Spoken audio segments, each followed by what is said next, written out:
Bonjour à tous, une petite vidéo d'introduction pour vous présenter ce nouveau fil Twitter sur la sûreté nucléaire. Et donc j'ai décidé de vous parler de ce que l'on appelle la culture sûreté. Donc c'est quelque chose qui est probablement peu connu en dehors de l'industrie nucléaire et c'est pour ça que je voulais vous en parler. Donc la culture sûreté, elle émane du retour d'expérience de Tchernobyl et on l'évoque pour la première fois dans un rapport de l'AIEA au tout début des années 90. Alors concrètement, qu'est-ce que c'est? Quelle est sa définition? La culture sûreté repose sur des attitudes. Attitudes interrogatives, une démarche rigoureuse et prudente et une communication efficace entre les acteurs. Et là, vous me dites concrètement, qu'est-ce que ça veut dire? Eh bien, ça veut dire que quand on travaille sur un sujet dans le nucléaire, on se pose des questions sur son impact sur la sûreté. On se pose également des questions sur les personnes qui vont travailler autour de ce sujet, qui travaillent dessus, comment elles sont impliquées, quel est leur niveau de connaissance du sujet, est-ce que moi-même j'ai le bon niveau de connaissance du sujet, donc les conséquences de la sûreté, on en a parlé tout à l'heure, mais également quelles sont les parades à mettre en place, le retour d'expérience existant sur ce sujet, etc., etc. Et quand on parle de démarche rigoureuse et prudente, on parle d'humilité. Parce que quand on travaille dans le cadre de la sûreté nucléaire, il faut être humble. L'humilité permet finalement la vigilance. Vigilance pour éventuellement détecter des problèmes. Donc c'est quelque chose qui est très important. Et pourquoi la culture sûreté a été mise en place? Alors elle a été mise en place d'un point de vue individuel, collectif.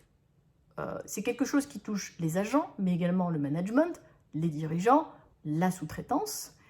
Et c'est quand même beaucoup plus général que ce qu'on pense.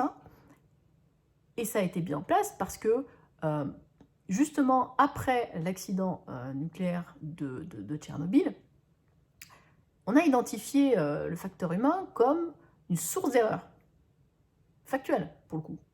Mais comment travailler là-dessus?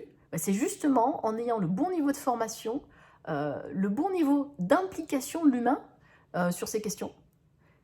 C'est de l'humain au niveau individuel et au niveau collectif. Remettre l'humain au centre, finalement, de la maîtrise de la sûreté. Et ça, c'est très important. Clairement, c'est quelque chose qui a été identifié comme un élément majeur. Et donc, on entend aujourd'hui parler dans les médias de sûreté nucléaire, alors de manière très très technique, voilà, vous avez la dimension technique, la dimension organisationnelle. On oublie souvent que le lien entre tout ça, c'est la culture sûreté. Et quand je vous dis ça, c'est pas des éléments de langage. Toutes les personnes qui travaillent dans le nucléaire, elles ont ça en tête. Je leur parle de culture sûreté, elles savent très bien ce que ça implique dans leur travail. Ça peut être différent d'une personne à l'autre d'ailleurs en fonction des activités qu'on peut avoir.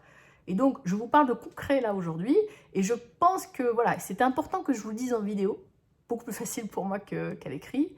Et je pense aussi qu'il est important d'en parler un peu plus souvent, parce qu'on l'oublie beaucoup, le facteur humain est, dans le cadre d'activités comme cela, quelque chose de très important. Voilà, écoutez, je vous laisse lire la suite, j'espère que ça vous plaira. Et surtout, si vous avez des questions, vous n'hésitez pas à les poser. À très bientôt.